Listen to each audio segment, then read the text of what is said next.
Okay, half a day and good morning. The Committee on Housing, Utilities, Public Safety, and Homeland Security is calling this confirmation hearing and public hearing to order. It is now 9:03 a.m. on Thursday, February 15, 2018. Notice of this confirmation hearing and public hearing was provided to senators, stakeholders, and the local media.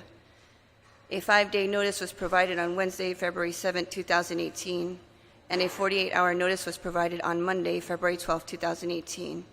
Thus, meeting the requirements of the open government law, this confirmation hearing, public hearing, and roundtable meeting is also being broadcast on television, so please. The committee will continue to receive testimony until 5 p.m. on Friday, February 23, 2018. So we'll just go real quick with the agenda today. We'll first address the executive appointment of Mr. Richard Gutierrez, and then we'll go over to hear the bills numbers 144-34, which is an act to add a new Chapter 48 to Division 1 of Title 21, Guam Code Annotated, relative to establishing the Guam Landlord-Tenant Rental Act of 2017. Bill number 146-34, as introduced by myself, an act to amend subsection 4703 D1 and 2, both of Article 7, Chapter 4, Title 12, Guam Code Annotated, relative to increasing the first-time homeowner assistance program eligible transaction contract maximum amount from $250,000 to $300,000. I just want to ask your forgiveness and understanding. I was on a very traumatic flight back home, but I didn't want to postpone anything. The flight from San Francisco to Honolulu, an engine blew, so I'm still kind of shaken up, but I didn't want to postpone this, so we're hearing this today. The work must go on, so but thank you for bearing with me.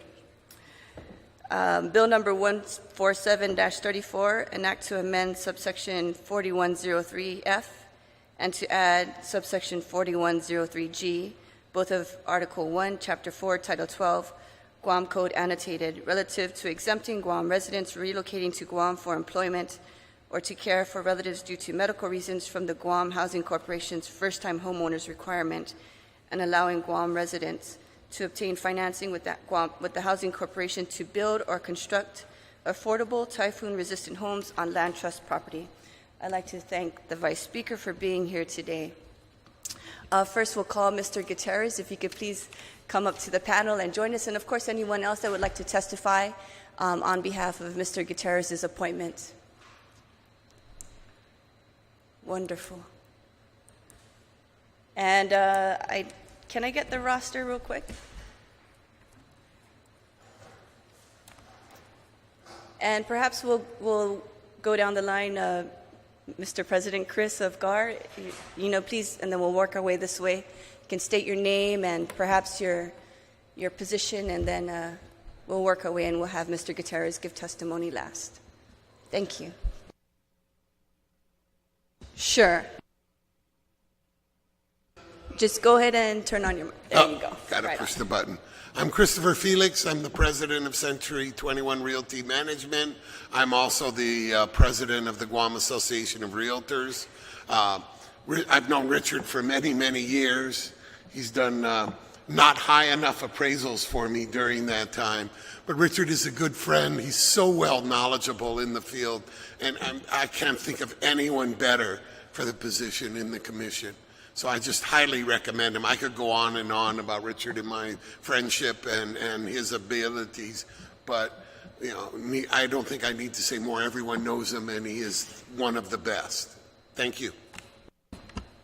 My name is Scott Campbell, and I've known Richard for a number of years. I'm the principal broker of Coral Sea Realty, also the vice president of the Guam Association of Realtors. I've been on several boards and committees with Richard, and I've found him to be very highly valuable and knowledgeable and honest, trustworthy, everything. Anyway, I highly recommend him for this position. Thank you.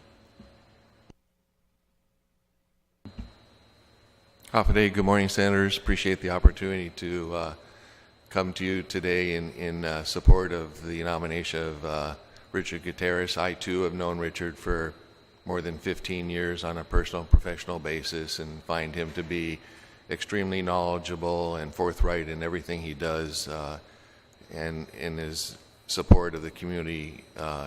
He's very active. I'm also owner and principal broker of Real Estate Professionals. I currently serve as... Could you please state your name for the record while you're... Oh, I'm sorry. Chris Murphy. I'm owner and principal broker of the Real Estate Professionals. I currently serve as the chairman for the Real Estate Commission. As you may know, we have 2 vacancies pending right now. One of them is an at-large position, which Richard's being nominated for. We see the Real Estate Commission moving forward with Guam's current striving for improvement and economic development as a key commission to be part of, as it will help to raise the professional bar for real estate, the profession of real estate on Guam, as well as review and add input into the current real estate laws on Guam. As many of you know, a lot of those laws are outdated, antiquated, incomplete, or not needed. So through this commission, we look to work with general stakeholders, the legislature, and whoever else is interested to update those laws so that everyone can benefit from the future. So with Richard's background in title and appraisal, I also highly recommend him for the position. Thank you. Good morning, Senators. Thank you for having me here today. I'm Richard Gutierrez. I'm the Principal Appraiser for Chief Appraisals. I'm also the Vice President for PAPRIA, the Professional Association of Professional Real Estate Appraisers as well. I'm also the Director for Government Affairs as well. And is there anything else you would like to know, Senators, about me? Can you just speak into the mic? Oh, can you hear me now? Okay, it's my first time being up here, so a little nervous. Would you like me to start from the beginning? No, that's fine. No. Is there anything you'd like to share with us, perhaps a vision that you have in mind for the Guam Real Estate Commission, some of the areas that you'd like to address, some plan in reference to this appointment? Well, I've been dealing with a lot of people involved in the real estate industry, from developers to brokers, real estate agents. I've probably dealt with about over 13,000 homeowners over the last 23 years of my experience. I've also dealt with many directors from different agencies. There are problems with the current laws today that haven't been updated or need to be updated. So I can bring numerous aspects from both the private sector and also the public sector and also the government sectors on different issues and different areas that need to be updated over the years. I can't get into specifics now because I don't know what has been updated over the years, but once I get in, I'll start the ball rolling, and I'll update myself because I know Chris has been doing a lot of different amendments to the laws over the years. So, but I'll have a lot of good input to put in. So. Okay, thank you, Mr. Gutierrez. I'll now open it up to the Vice Speaker if she has any questions. Wanted to ask the chairman of the commission is so there are supposed to be 4 brokers. Correct. And you've got 4. Correct. Okay, and so then one would be Richard, and who's the other ones from Reventax? Yeah, actually, by law, we need 7 members, 4 which have to be licensed brokers, which we have in place right now. One in this. One has to be an employee of Revenue and Tax, which we have in place right now. Okay. One has to be a licensed practice attorney, Right. which we don't have yet. Okay, that's and the one one is at large, so Richard would be the at-large person. All right, great. Okay, thank you very much. Okay, thank you, Mr. Gutierrez, for your time here. Is there anyone else that would like to give testimony on behalf of the confirmation hearing of Mr. Gutierrez? All right, very well. So this confirmation hearing will now come to a close, and we'll move on to hearing the bills for the public hearing. Thank you very much for your time. Gentlemen. Okay. We'll now hear bill number 144-34. If there's anyone that would like to give testimony or address any concerns, please come forward.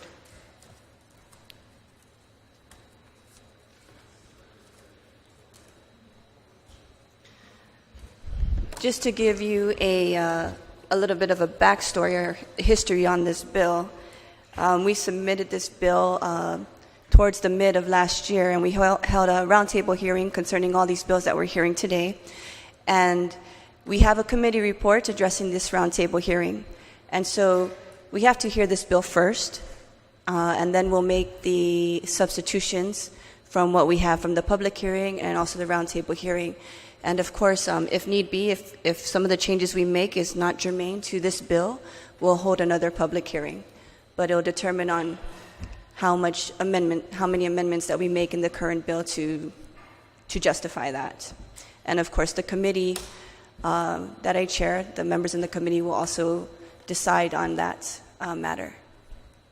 Okay, we'll go first with you, Chris, and then we'll work our way down.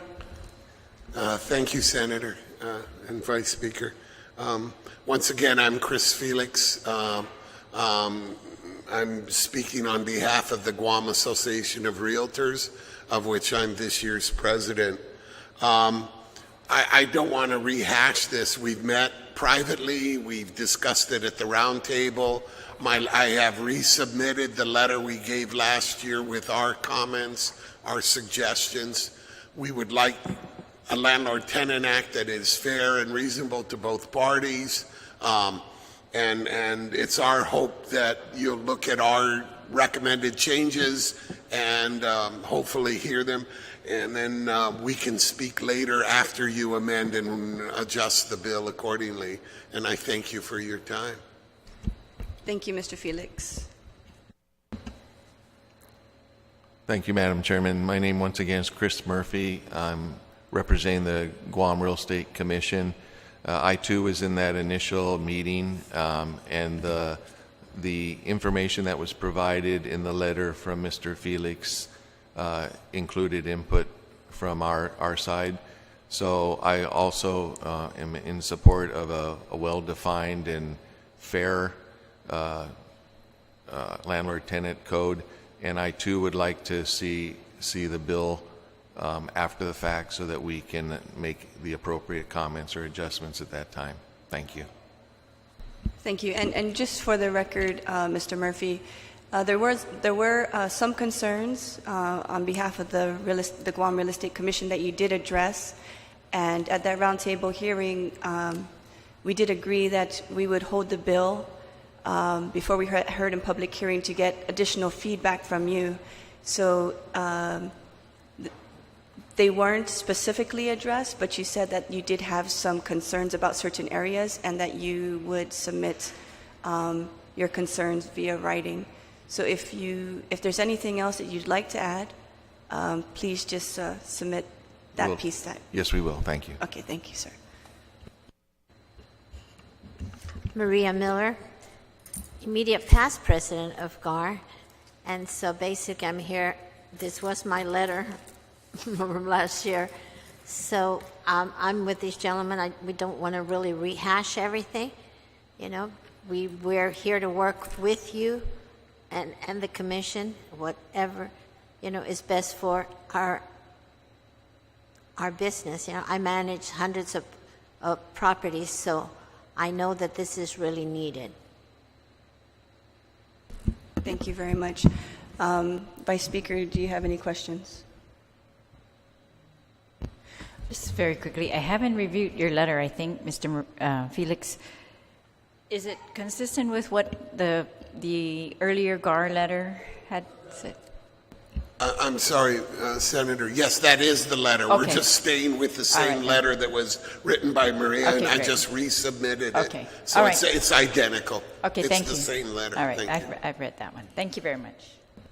Yes, and you know, I'd like to thank all of you for your support in acknowledging that we do need to address a landlord-tenant law, and we need to make some changes, of course, that is equally fair, not just for the business community, but also for the people of Guam. And so most definitely we want to ensure that, this is also for the best interest of the community as a whole. And so thank you for your support, your constant input, and your wisdom and experience in this realm. It's greatly appreciated because we want to ensure that everything is equal and fair and impartial. So thank you for that. Okay. We will now hear Bill 146-34, which is an act to amend subsection 4703D1 and 2, both of Article 7, Chapter 4, Title 12, Guam Code Annotated, relative to increasing the first-time homeowners assistance program eligible transaction contract maximum amount from $250,000 to $300,000. Okay. Thank you, Mr. President, for being here. And just again, a little bit of backstory. We did have a roundtable hearing in reference of this bill. Some of the concerns we addressed was the housing market changing, the increase in labor, and so we took a look at the numbers, and we felt that the cost to support those that are first-time homeowners should be raised to the amount of $300,000. Of course, with the understanding that they'd still get the increase of the support monetary amount would still be at $10,000. And so this is just so we can make it a little, the eligibility for the working class families a little higher, because we know that the housing market is changing. We know that the cost is rising. And so this is just to address the economic changes that are happening within our community today. Mr. President, please. Good morning, Madam Chair, and good morning, Vice Speaker Tulai. My staff is currently on unexcused leave. Actually, they're on their way. So we have some written testimony that we'll submit on both bills. But just to start with this bill, 146-34, Guam Housing is in full support. This bill actually, as we mentioned in the roundtable, was a culmination of working with the real estate community, working with many brokers, given the fact that not only now, but even a couple of years ago, the mean average of affordable home continues to increase. Currently, with the labor shortage, it's only made that difficulty, or I guess if you're a seller, it's good for you. But the prices, of course, continue to escalate. And so what was an affordable home, maybe in the $140,000, $160,000 range years and years ago, is now really affordable homes are really in the 200 plus range. And so what had happened was those who would otherwise be eligible for our grant program, which is really now we're approaching 600 recipients, which has created a lot of economic activity and put families in homes that probably might not have realized that dream. Basically, it's starting to shrink the pool, given the fact that houses now, even at the affordable level, are really graduating in the range above $250,000 for some financings and purchases. So with that, this particular bill will allow for those who are purchasing homes that are going to just miss that cutoff of $250,000, give that additional $50,000 range in order to ensure that we continue to help those who most need it, especially given the current housing market. We will keep the cap, or we'd like to, as you've proposed in your legislation, Madam Chair. We'll keep the cap at $10,000. We believe that that's the right thing to do, because there's a limited funding source for this, and that continues to ensure that all individuals who are trying to avail themselves of this program, that we spread out that opportunity. In my time at Guam Housing now, just a little bit over a year, most of the applications I've seen come through have been approved from the range of about 6,000, 6,500. I think the other day I signed off on one, probably the highest one that I've seen. It was almost at the $250,000, the purchase of the home. So via the calculation, I believe that grant award was about $9,800. So that's just about the max. So with using that average, of 6,500 to close to 10,000, we're able to help more people and more families. So we like the way the bill is written, and we'd like for it to stay at 10,000 in terms of the grant, but simply increase the eligible purchase price. Thank you, Madam Chair. Thank you, Senator Duenas. I guess I'm just confused about this, the need part.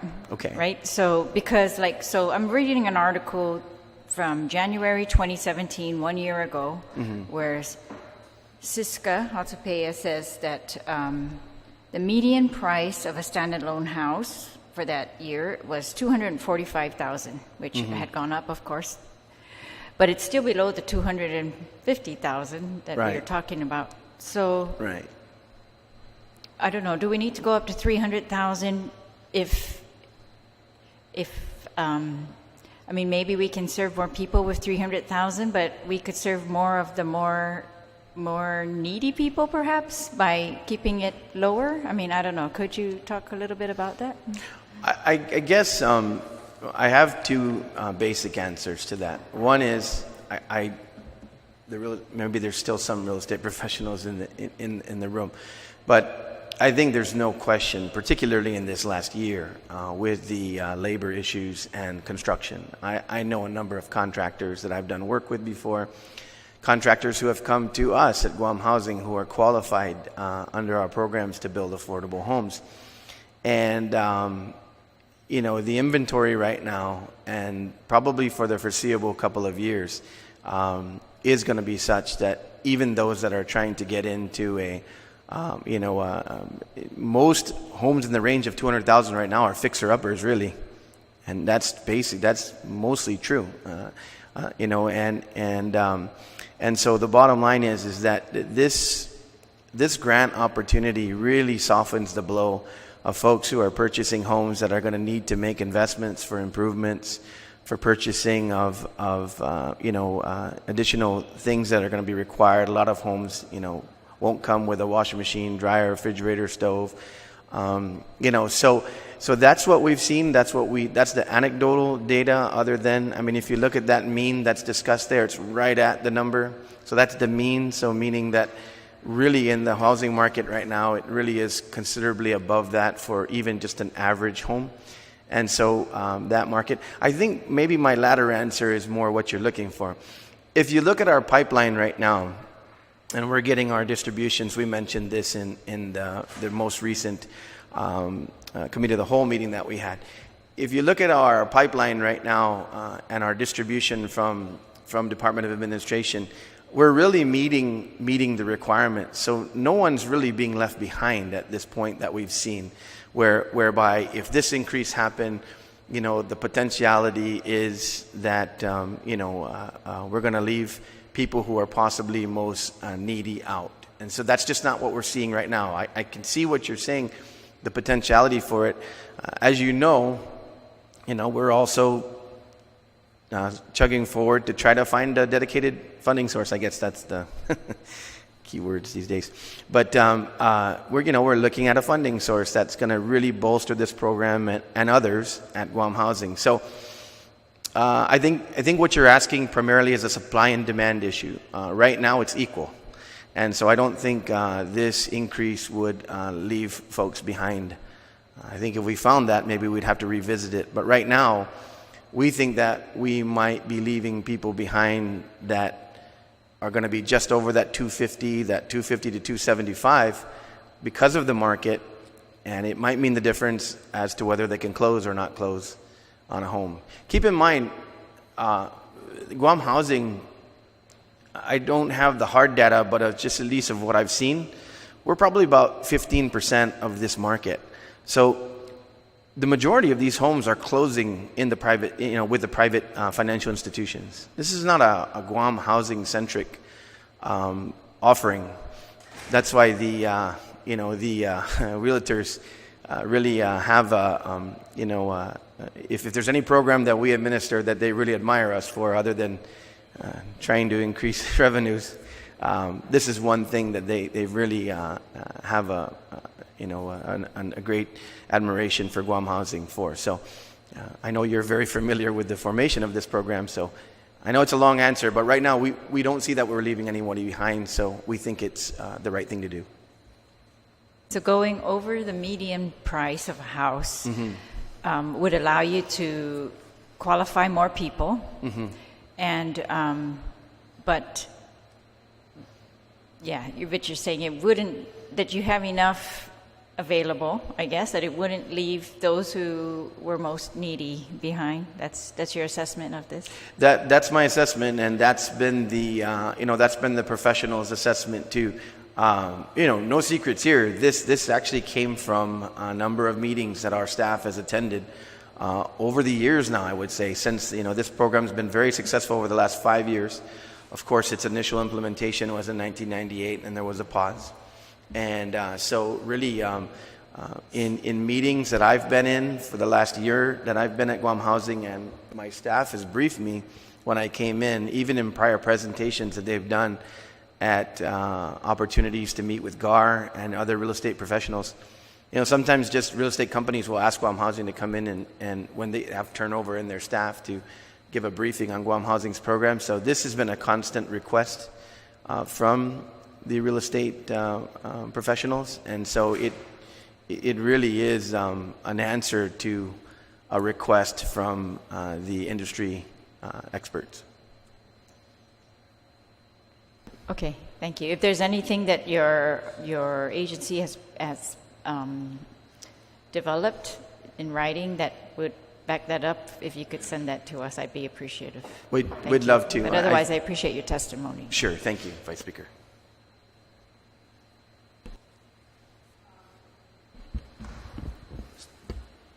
Can we get the updated roster for those that arrived? Is there anyone else that would like to testify on bill number This is the written. Yeah, 146? This is on the increase, so maybe perhaps Mary would want to speak to it as well.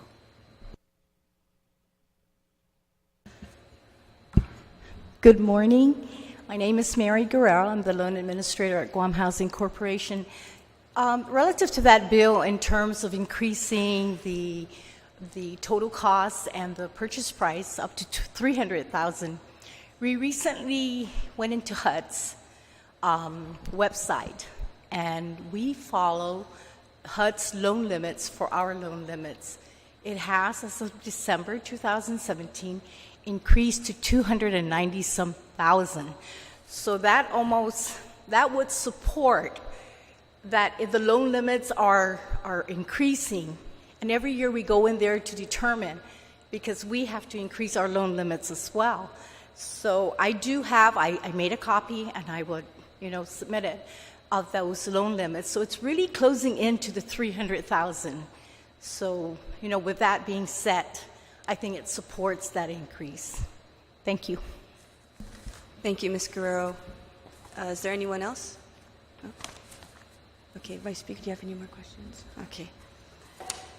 Thank you very much. We will now move on to bill number 147-34, an act to amend subsection 4103F and to add subsection 4103G, both of Article 1, Chapter 4, Title 12, Guam Code Annotated, relative to exempting Guam residents relocating to Guam for employment or to care for relatives due to medical reasons from the Guam Housing Corporation's first-time homeowners requirement, and allowing Guam residents to obtain financing with the Housing Corporation to build or construct affordable typhoon-resistant homes on land trust property.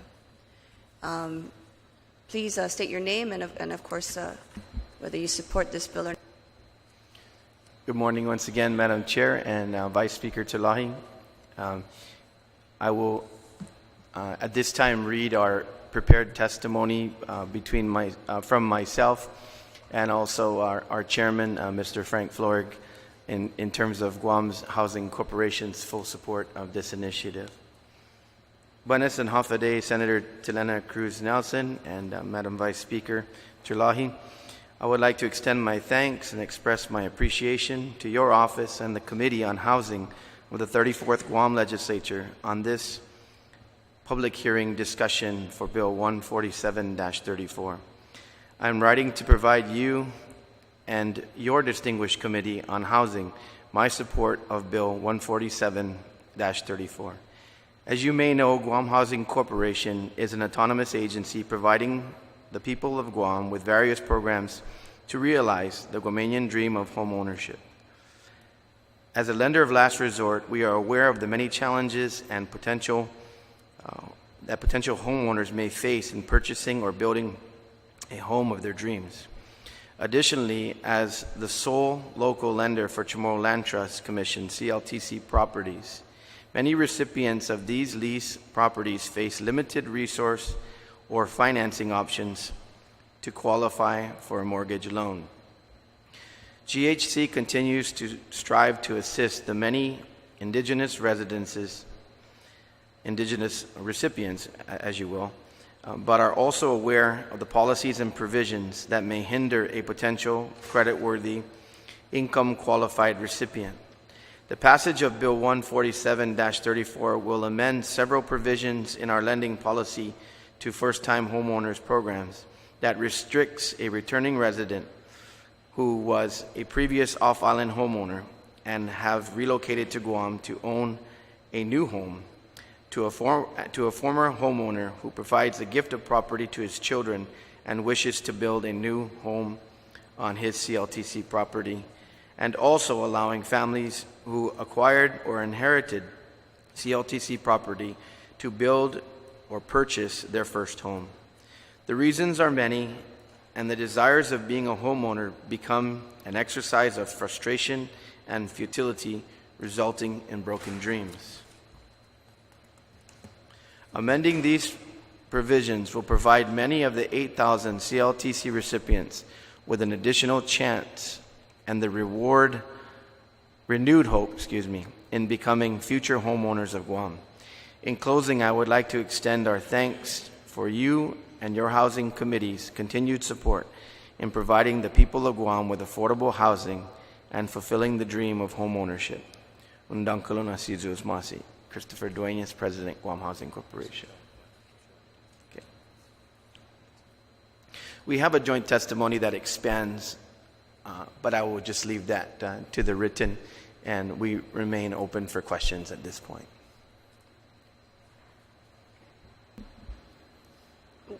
What is the joint testimony? Who is on there? The joint testimony, I didn't realize that I actually had been working on my own testimony. The joint testimony is between Mr. Florig, our chairman, and myself. If you would like to read that into the record, that's fine. It's really kind of a duplicate of my testimony with a few enhancements. But other than that, it's fundamentally the same testimony. Okay. Mr. Floric, would you like to say anything or give another testimony? No, I think he's echoed the same position I take on the bill. We're for it. I think it's a long time coming. I've been chairman for 6 years, 7 years actually, and we've always had people that have transferred from the mainland back to Guam for reasons of coming back for employment. They've gone off island, learned their skills, come back and want to apply it locally. But while they were living back there, they owned their own home. And because of our first-time homeowner requirements, even if they sold their home stateside, and most of them have, they still don't meet that 5-year limit. So certainly I'm in support of making some adjustments to that, and that is if they move back for that particular purpose of relocating here because of taking care of their elderly parents and or employment, reducing that 5-year for them and making them the exception. I'm all for that. I'm also all for taking that away when it comes to Chamorro Land Trust recipients. And simply put, we're the only loan institution that would give conventional loans right now to Chamorro Land Trust recipients. I think that basically sums it up. I want to be clear that, and Mary has worked very hard with Chamorro Land Trust, officials and those that are officiating the program. This in no way, takes away from any potential pool of candidates. All qualifications must be met for financing requirements, regardless of who walks through the door.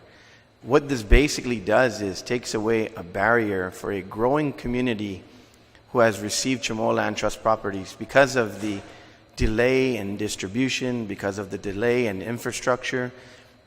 Many Chamorro Land Trust recipients have to go out and they do other financings and maybe purchase a home, but they have this property and they have a lot of children and they have the ability to pass it on, but they can't finance, and maybe their kids are not at that level yet.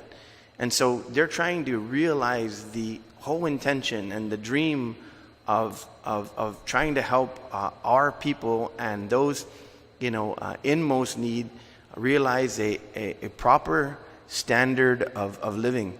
As many of you know, and Chris Felix was here earlier, and we were joking with each other because, as you know, we jab once in a while with the Association of Realtors because, we're trying to get a dedicated funding source for our programs. But, he's like, I'll stay away from yours, you stay away from mine. We were just kidding each other. What it came down to is he really supports this. He talked about how many times, even when SBA comes in before, one of the early days of SBA is we'll loan to the amount of what the structure was. Well, the structure was a wooden tin structure. What are you going to do? Put another $30,000 wooden tin structure only so it will blow away again in the next storm? And so the idea here is to allow for financing for all those who are eligible to build on CLTC properties and take away barriers so that we don't have substandard structures that consistently may be built and have been built on CLTC properties. And so we're not limiting the pool, we're not limiting the opportunity.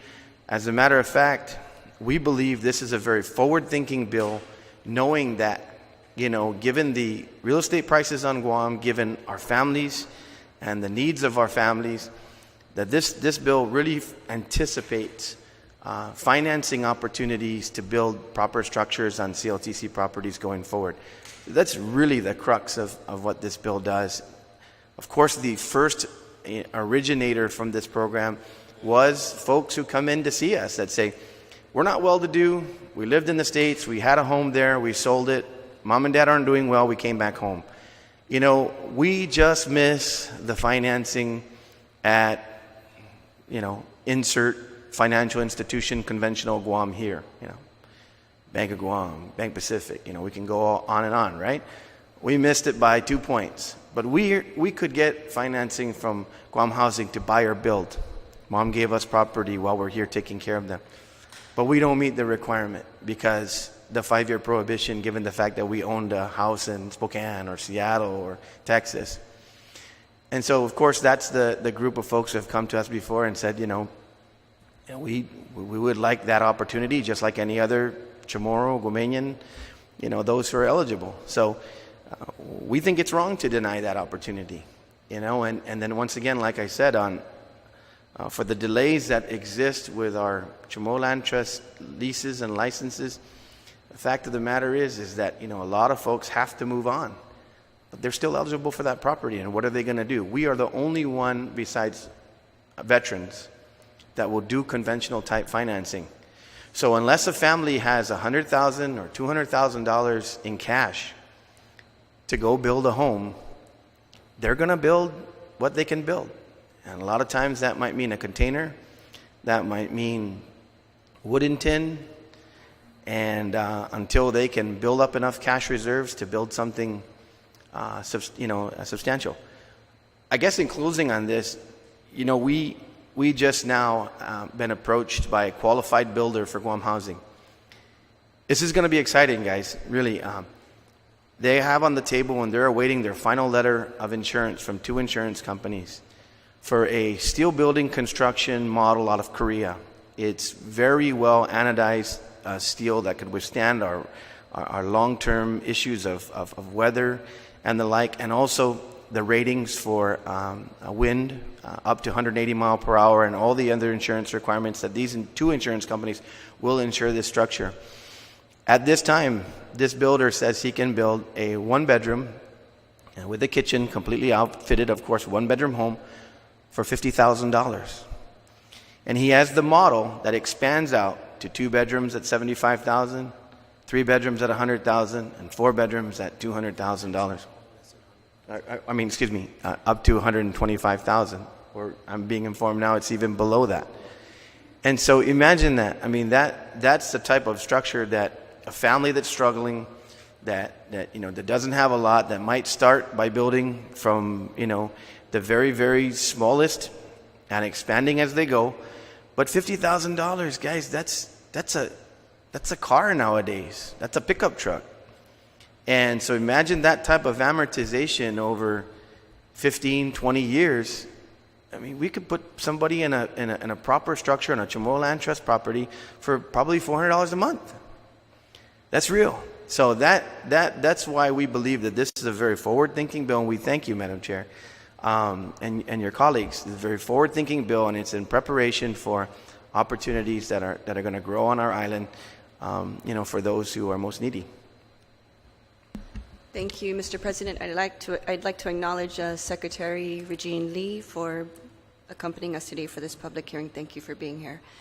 And thank you for saying that, because some of the concern is not the fact that they're not a first-time homeowner or home buyer from the States. The concern is that, the meat of the bill really discusses Chamorro Land Trust property.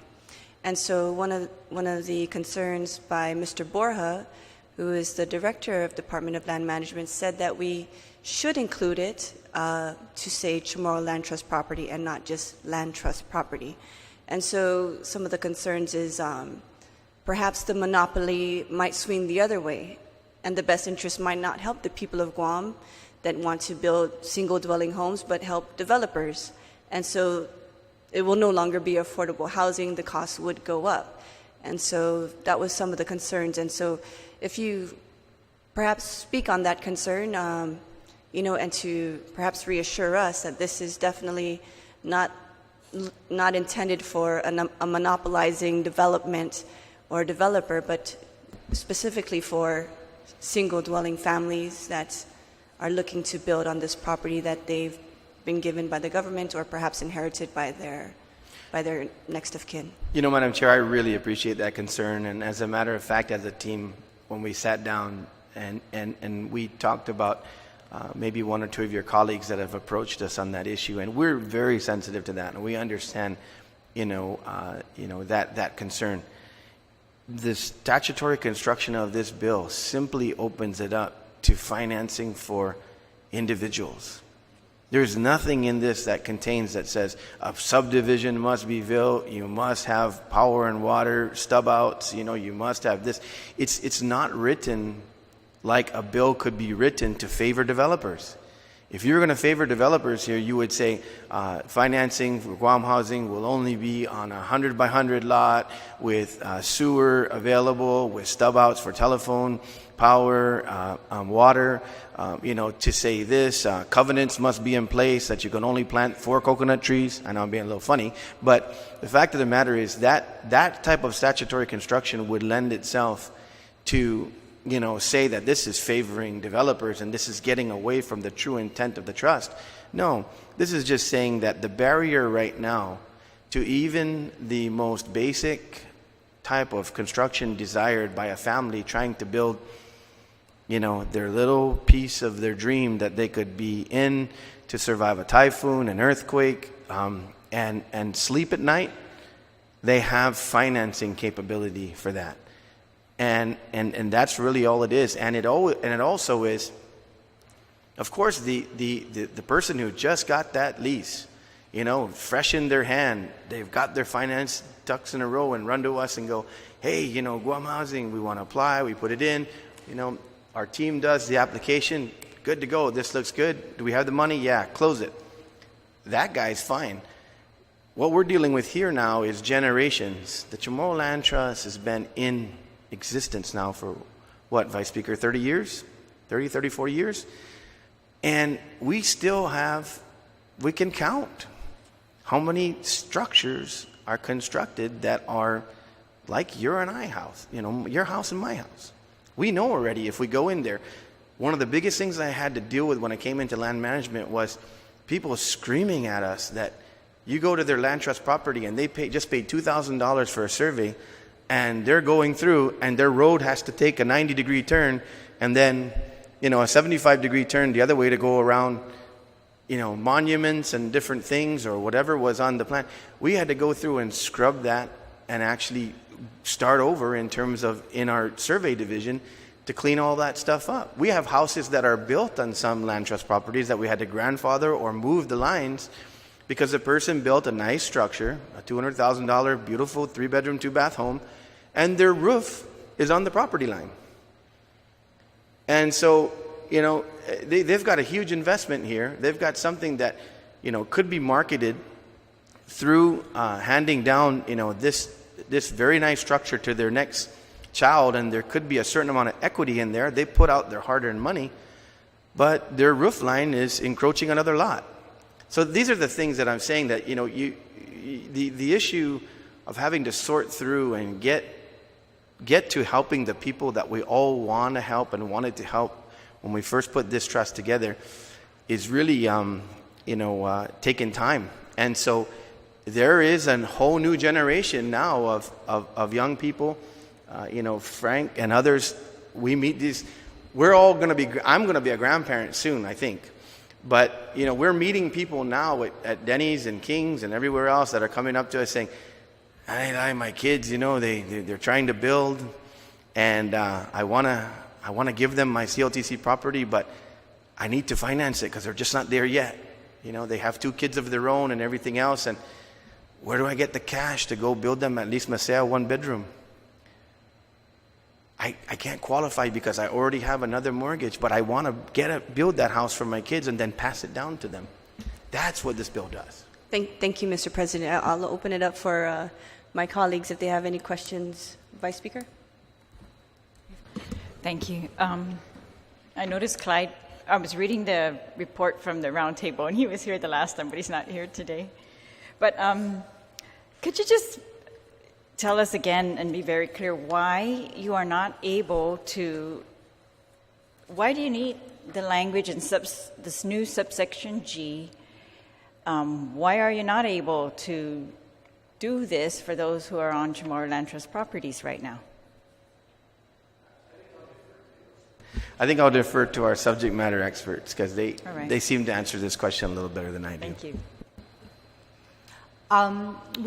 Do I have to state my name? Mary Guerrero, Administrator. We have approved over about 34 loans, equating to about 4 mil to recipients of Chamorro Land Trust property. That is ongoing. The concern was for those that already own a home, a standard So it's not just for all right, let's look at the bill then, if you don't mind. If no problem. Subsection G is, it says it's going to add a new section to encourage and promote the building or construction of affordable permanent homes on land trust property by residents of Guam who have acquired or inherited land trust property by utilizing a special fund to provide financial grants. So are you saying that we really don't need a new subsection G? You are already authorized to do that, correct? And you've been doing it very successfully. In fact, I want to commend you for that. Yeah, if I can just join Mary on this one too. We didn't want to do this here. We were going to work with the author to provide some amendments. Our original testimony had amendments proposed. Yes. But we were going to work with the committee after the hearing of this bill on rewriting that section. We have proposed a rewrite. Yeah, of there that were other suggestions at the last roundtable that were made, and they're not in this new. And the bill has not been revised, so perhaps that's just. There's some one of the committee things. work We to just be need done. Revise the bill. All right. Well, I was going to say, G, I have no issue with because that seems to me very consistent with what you're supposed to be doing already, and you have been successfully doing it. And I want to thank you. That's you've been really doing a great job with that. And it is one of the few sources for loans for people on land trust properties. Yeah, so my issue again, I guess, and I had already asked a lot of these during the last roundtable as to subsection F. My fear is, and I know you said you were very hopeful that that companion measure was going to pass, that was going to put a lot more money into this trust fund, but I'm worried that, let's take the reality of today. That additional funding source is not available. And so with the funds that we have now, if we pass subsection F, which had originally prioritized first-time homeowners, now is going to make a big exception to those who had already owned homes, sold it, took the proceeds, and are coming back to Guam now, and now we want to qualify them as first-time. They might have even qualified for first-time home ownership back then. So I just want to know, what is the financial impact that you are expecting from this? How many applicants like that do you get, and what are how much funds do we have? And if we opened it up this way right now, what's the impact?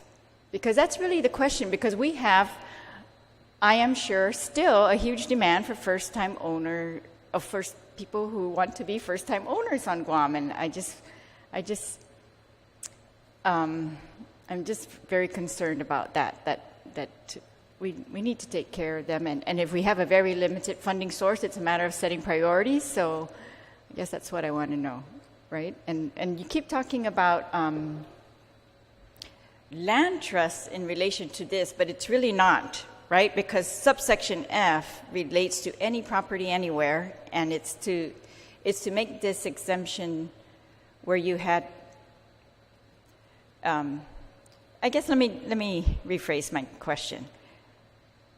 F says that you're going to promote the construction of permanent homes by residents who have not previously been homeowners. This is in addition to your other programs, right? And is there any program that these people who are moving back who had originally been homeowners that they can also benefit from your programs if they're not first-time homeowners? When we brought this issue on the table, we weren't looking at all of Guam Housing's loan programs. We do have programs that are subsidized. We have the grant, we have the KAHAT, which is an interest-free loan, which requires 5-year residency. At one point, 6% program was considered subsidized because it was a low interest in comparison to the prevailing rate. That no longer exists, and working with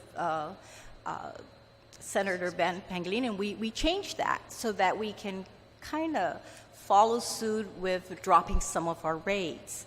So we were looking at our direct program, where this is funds that come back through the repayment of loans, and it's only the principal that becomes available for those types. And we were only looking at that program because everything else is subsidized. We need to protect that it is a subsidized program and not just everybody. There's a reason why we stipulated a 5-year residency, the first-time homeowner, right, even to 5 years, not just 3. Mm-hmm. So with those and the limited funding as well, I recommended that we keep that for those that are in fact first-time homeowners. And it's just our direct, which won't be a lot because there's not a lot of funds coming back for principal payment. That would make it be available for non-first-time homeowners. So I'm suggesting that should it be open for a non-first-time, for those 2 categories, that we keep it to just our regular direct program, which, there's no subsidy. I think anything that's subsidized, I think that should really be specific to first-time homeowners. And on the issue about affordability and steering to maybe higher cost, Chamorro Land Trust Commission can control that. Every loan we make, we require a loan guarantee. And the reason for that is because we won't be able to exercise foreclosure in the event there's a default. So, to protect, if Chamorro Land Trust goes, no, you can't get a $300,000 loan, you were going to have to just get this amount. So they really can control the cost based on the loan guarantee, because without that loan guarantee, then you're giving the lender a reason to doubt that in the event there's a default, how can we recover our money? So really, for them to do their due diligence and say, you want to get a $300,000 loan, I'm sorry, but we can only guarantee you this amount. This amount, you should be able to build a home, a modest type home that would meet your family needs on Chamorro Land Trust property. Because that would be depleting their loan guarantee funds fast if it's always going to be a high amount. So in terms of not trying to prevent higher costs and then eliminating affordability, really I think Chamorro Land Trust can control that based on the loan guarantee that we require them to issue in order for us to move forward with the loan. Have they been doing that? Yes. Yes. What kind of amounts? What kind of amounts? Yes. Anywhere from, we've had loans under Chamorro Land Trust from $25,000 to $270,000, but right. only one was $270. Everything else That's is the like Okay. Yeah. $150, and they're giving us the loan guarantee. So when Yeah, you, go ahead. sorry, when you say, Mary, that they need to do their if they did their due diligence, we could do more? What did they need to do? Faster or be more critical of the amounts? Well, they know how much they have in their loan guarantee. They know how many people they've issued out leases to accommodate all of those people I see.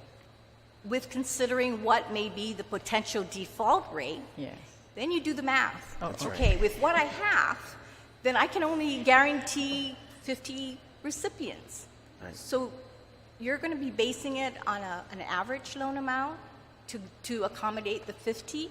So that's why I'm saying if someone comes in with 300, you may be robbing one that's trying to come in for 100, Right. depending on the order they are being entertained. Okay. So I understand. Okay. So they really can control that. And if I can also, Yes. Madam Vice Speaker and panel, you know, even though we're Guam Housing, we have to assure the quality of the loan. And so the fact of the matter, when you talk about, applicants, we may have a $20 million pipeline right now with $4 million available. But even though there's a $20 million pipeline, there may be 60% of that doesn't qualify. They may come in and have a good income. They may have, a dual income and the like, but their credit's at 510. And so we're not going to write that loan. So the fact of the matter is this is more non-discriminatory and writing. We have to have a balanced portfolio as well.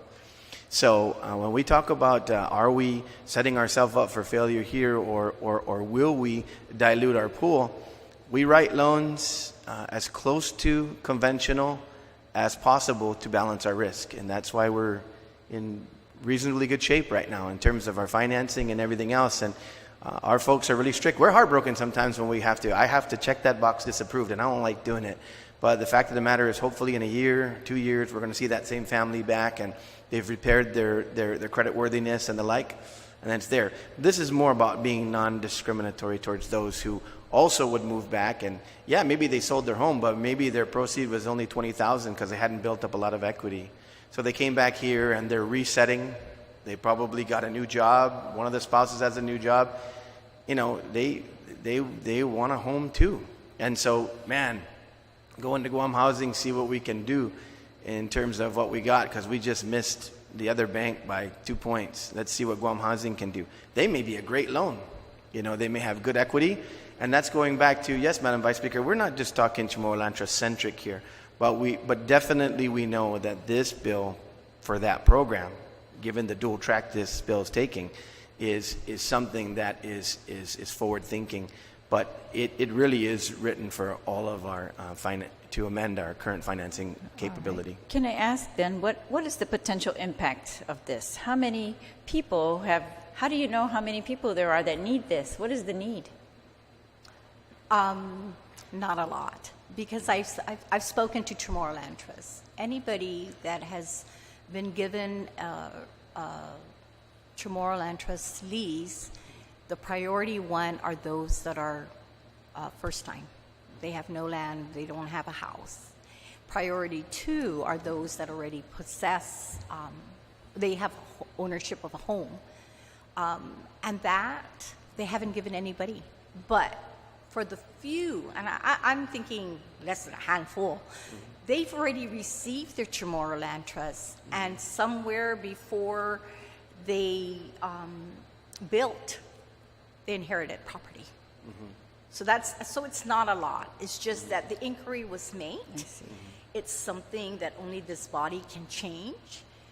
But we felt that, it's been brought to our attention. We're trying to address the situation because we're looking at how can we best address housing issues. If they're giving up their house that they own to give to their children that may not be able to even rent, then they can go and get a smaller house. But even if they do that, we need to do our underwriting to ensure that we're not setting them up for failure. And it's not a lot, the impact. And if we feel that if we want to follow suit and say, okay, maybe you're not a priority one for funding, we can then prioritize it. But every loan that we've done, it's processed and approved in the order of when the application package is complete. So, it depends again on how aggressive our applicants are to complete theirs, but every one is reviewed by a loan committee. Every packet is reviewed by a loan committee to ensure that our underwriting has been met. All right. Well, thank you very much. Thank you. Yeah. And once again, it may be a handful today, but anecdotally, as we've been meeting folks along the line, it's going to grow. It's going to grow because folks are aging out, and as well as I do, Chamorro Land Trust is not on a fast track right now to conventionalize and provide infrastructure and the like to the thousands of acres that it has in its inventory. So just as a natural progression of age, folks who have moved on that are priority two, that's going to happen in the next decade. This population is going to grow. So once again, this is a very forward-thinking bill.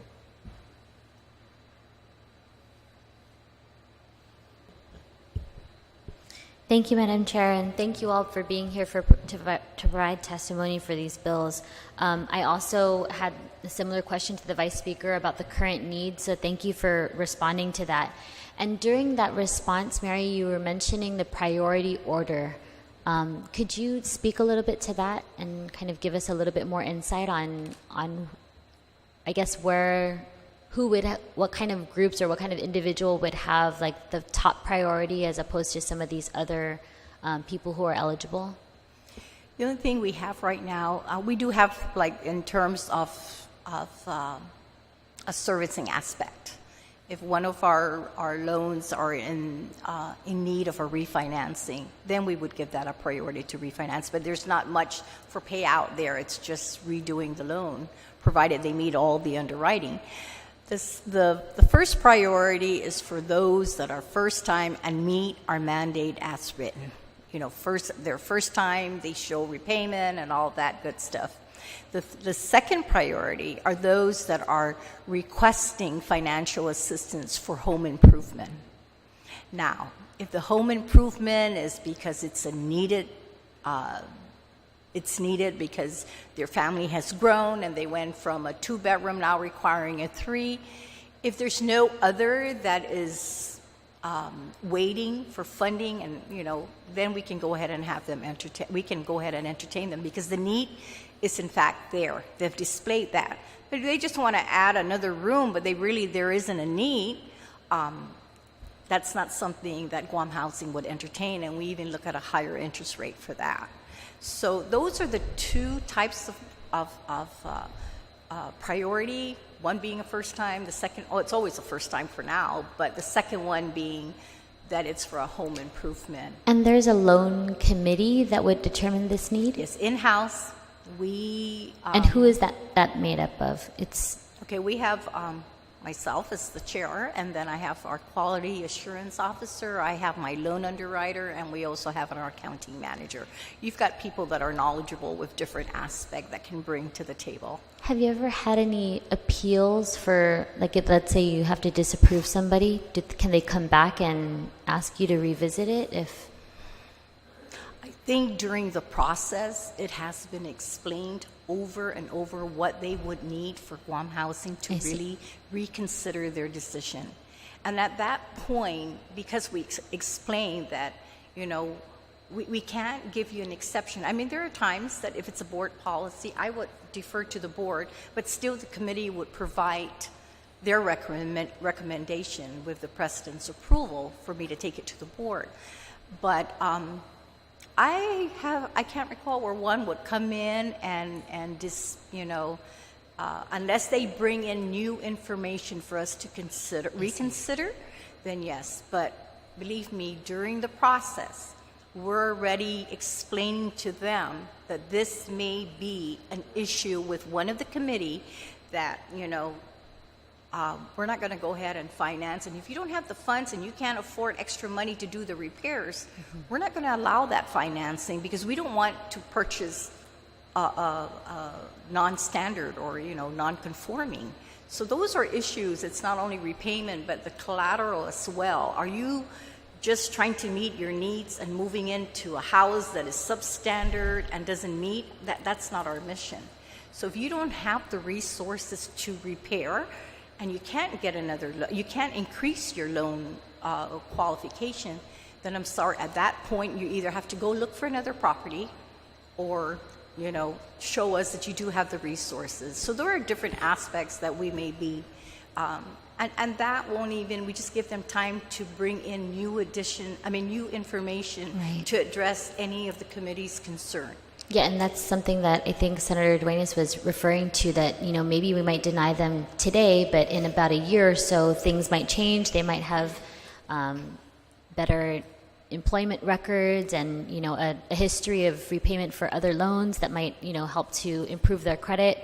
So, okay. And we encourage that. We tell them our doors are open, and this is not an absolute shut door action. This is actually, we tell them before they leave that these are something that you may want to work on, so that you can address the concerns that we do have, because we won't set anyone up for failure. It's harder for me to take their home than for me to tell them right off the bat they can't have one right now. Mary's not bragging about their creativity, though. One of the things that I've been so amazed at this team is one of the most recent we've done with a couple of financing is an individual comes in, they realize they're shooting, you know, for the stars, but they really need to be on the moon, right? So they've gone in, and so what they've recommended is, hey, look for other properties, foreclosure properties or other properties that might be requiring upgrades. And they do a two-phase loan. They'll do a two-phase loan. A lot of times they'll say, we'll approve you as long as you secure a contractor. We'll approve you for the financing, interest only, on the purchase of the home. And then we'll give the notice to proceed to the contractor to do all the upgrades and recommendations. So when the house finalizes, it repackages as a renovated home. The value goes up, their ratio goes down, and the loan can be approved. That's great. So that's how creative these guys are in terms of bringing some folks to reality on what they can afford and what they really should be doing. I know our chairman too has even told other folks, you know, I know we all probably want to live centrally, but the fact of the matter is, they're you know, maybe you have to look, you know, in other areas and the like. So very creative team, and so to your question, Senator, they do everything that they can to try to put folks in a position where they won't be set up for failure and see opportunities that they might not be seeing when they first come in for the financing. Absolutely. Well, I want to thank you all for all the work that you do for Guam's families and for helping them to be placed in a proper home. That's really exciting for a lot of first-time home buyers.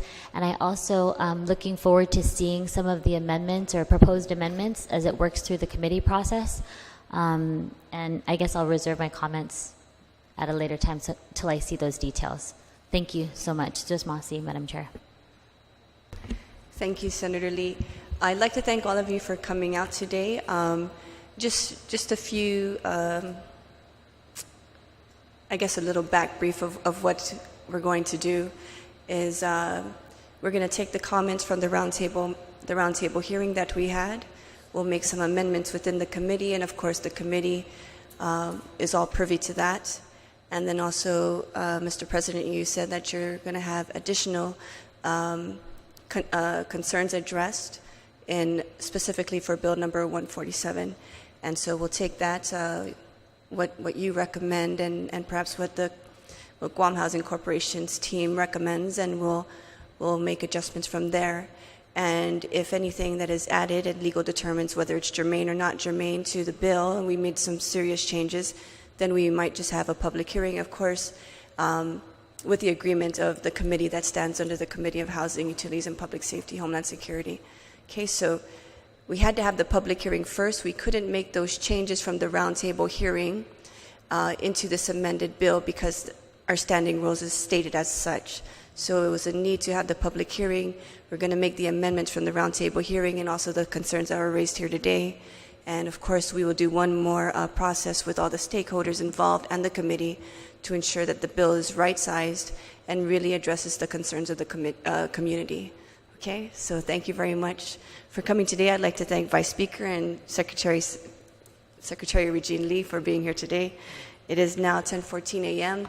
The Committee on Housing, Utilities, and Public Safety, Homeland Security is now called to adjourn. Thank you very much.